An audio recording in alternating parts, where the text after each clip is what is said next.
નમસ્કાર મિત્રો, દેશ દુનિયા અને ગુજરાતના આજના મોટા અને અગત્યના સમાચાર શરૂ કરીએ તે પહેલાં ચેનલમાં નવા હોય તો તાત્કાલિક સબસ્ક્રાઇબ કરી દેજો, જેથી રોજના મહત્વના અપડેટ તમને સૌથી પહેલાં મળે.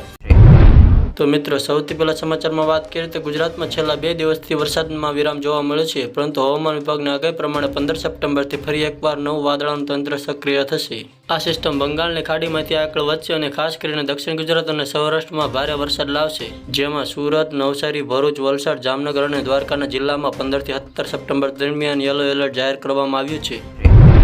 ત્યાર પછીના સમાચારમાં વાત કરીએ તો ગીર સોમનાથના મામલામાં લોક સાહિત્યકાર દેવાયત ખવડને ઝટકો લાગ્યો છે. વેરાવળ કોર્ટે તેમની જામીન અરજી ફગાવી દીધી છે અને પોલીસે રિમાન્ડ મંજૂર કર્યો છે. દેવાયત ખવડ પર એક હુમલો કરવાની ગંભીર ફરિયાદ નોંધાઈ હતી. ત્યાર પછીના સમાચારમાં વાત કરીએ તો સાબરકાંઠામાં વિજયની મોટી ગોટાળાનો ખુલાસો થયો છે. સિકંદર લોઢા અને તેમના પુત્ર વિરુદ્ધ એસઆઈટીએ તપાસ શરૂ કરી દીધી છે.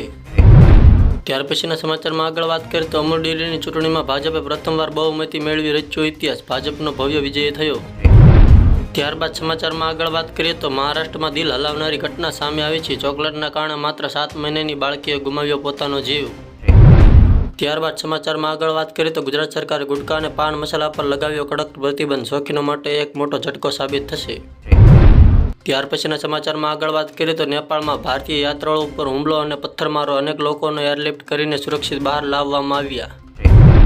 ત્યાર પછીના મહત્વના સમાચારમાં આગળ વાત કરીએ તો બનાસકાંઠામાં પૂરની સ્થિતિને ધ્યાનમાં રાખીને રાજ્ય સરકારે મહત્વપૂર્ણ પેકેજની જાહેરાત કરી.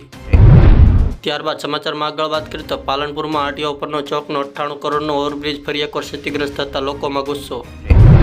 ત્યારબાદ સમાચારમાં આગળ વાત કરીએ તો ભરૂચના સ્પા, અંકલેશ્વરની ફેમિલી સ્પા પર પોલીસની દરોડા કાર્યવાહી, દેહ વેપારનો ફૂટ્યો ભાંડો.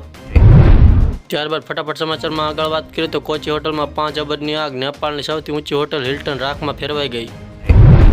ત્યાર પછીના મહત્વના સમાચારમાં આગળ વાત કરીએ તો મુખ્યમંત્રી ભૂપેન્દ્ર પટેલે બનાસકાંઠાના પૂર સંકટગ્રસ્ત વિસ્તારોની મુલાકાત લઈને ગ્રામજનો ઉપર કર્યો સીધો સંવાદ.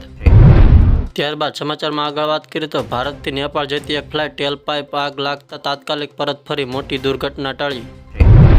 ત્યારબાદ ફટાફટ સમાચારમાં આગળ વાત કરીએ તો ઉત્તર પ્રદેશમાં બસ પલટતા 5 લોકોના મોત, અનેક લોકો ઇજાગ્રસ્ત. ત્યારબાદ ફટાફટ સમાચારમાં આગળ વાત કરીએ તો મહારાષ્ટ્રના થાણામાં 7 ગેરકાયદેસર બાંગ્લાદેશી નાગરિકો ઝડપાયા, જેમાં 6 મહિલાઓનો સમાવેશ થયો હતો. ત્યારબાદ ફટાફટ હજી એક મહત્વના સમાચારમાં આગળ વાત કરીએ તો દિલ્હી પોલીસે મોટો આતંકવાદી હુમલો ટાળી દીધો, 5 આતંકીઓ ઝડપાયા.